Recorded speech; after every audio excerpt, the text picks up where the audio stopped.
Alors, on va passer à l'international et là, c'est bon, il va rester encore un quart d'heure, 20 minutes, je pense, de revue de presse. On va passer aux articles un peu classiques, on va dire. Alors, qu'est-ce qui s'est passé? On en avait déjà parlé de Roald Dahl, qui avait eu ses écrits réédités. Alors après, c'est valeurs actuelles, donc soit ils arrivent 300 ans après, soit il y a eu une nouvelle chose qui a été dite. On va voir. L'œuvre de Roald Dahl réécrite car trop offensante. La royauté britannique s'en mêle. Ah oui, il y a des nouveautés dedans. La reine consort du Royaume-Uni a critiqué de façon voilée l'éditeur Puffin Books, qui a fait réécrire des phrases jugées offensantes de l'œuvre de Roald Dahl.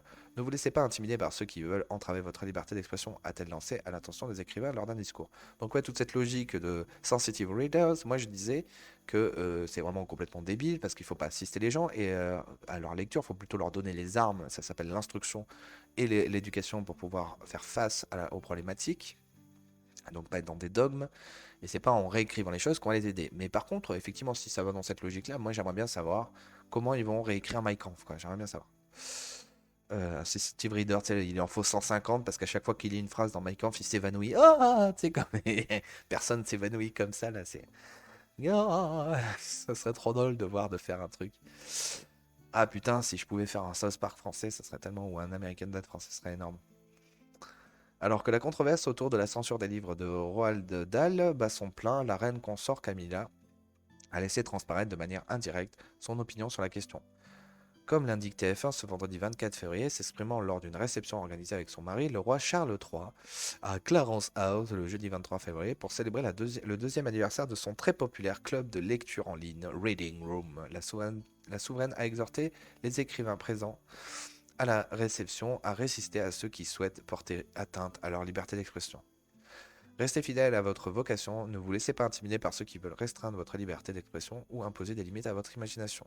Si la monarque n'a pas directement mentionné la polémique, son discours évoquait la décision de la maison d'édition Puffin Books qui, au nom de, qui, au nom de l'inclusion, a modifié certains passages des récits les plus célèbres de l'écrivain pour enfants décédé en 1990. Charlie et la chocolaterie, Mathilda, les deux gredins, Sacrée sorcière, James et la grosse pêche. Ah, et carrément, il y a celui-là aussi. Selon le Télégraphe, qui a révélé l'information, l'éditeur a fait appel à des sensitivity readers, dont le rôle est de débusquer dans les manuscrits des phrases ou des situations qui pourraient blesser des minorités ethniques ou sexuelles et provoquer des polémiques. Alors, des gros, c'est une minorité ethnique ou sexuelle. Il existe donc des mots comme gros, nain ou encore femme de ménage. Femme de ménage et père et mère. Oh là là. Et père et mère qui sont remplacés par parents. Eh ben, bah, il suffit de lire ça, en fait, par rapport à Poutine qui a dit que les Occidentaux ils sont décadents, c'est tous des fils de pute. Eh ben, en fait, il suffit de lire cet article aux gens, et puis aux Chinois, aux Japonais, aux Iraniens, on a tout. Quoi? Aux Turcs, enfin bon, ils vont faire, mais qui c'est quoi c'est quoi ces gens-là? Putain, c'est quoi ces gens là. Mais putain, mais on n'a pas honte d'avoir ça, quoi. Putain, mais il faut les enfermer, ces gens, quoi. L'éditeur a écouté le débat. Il semblerait en tout cas que les critiques de la reine Camilla aient fait mouche. L'éditeur Puffin Book a en effet annoncé sur son site ce vendredi 24 février que 17 œuvres non réécrites de Roald Dahl resteront disponibles pour ceux qui souhaitent profiter des récits de l'auteur dans la version originelle. Ces éditions cohabiteront avec les versions modifiées par l'éditeur. Parmi les textes préservés, on trouve Charlie et la chocolaterie, Mathilda et le bon gros géant. Nous reconnaissons l'importance de préserver les textes originels de Dahl sous forme imprimée, indique Puffin Books, assurant avoir écouté le débat. TF1 rappelle d'ailleurs que Gallimard Jeunesse, qui publie les œuvres de Roald Dahl en français, n'a jamais eu pour projet de modifier les romans de romanciers britanniques. Franchement, c'est un truc de fou ce genre d'histoire. Moi, je trouve ça hallucinant.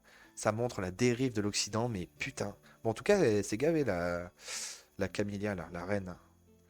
Bravo, bravo. À faire monter. N'hésitez pas à vous abonner, à liker, à aimer la page et la vidéo et à faire monter et à me laisser un petit commentaire pour me dire ce que vous pensez de cette histoire. Voilà, des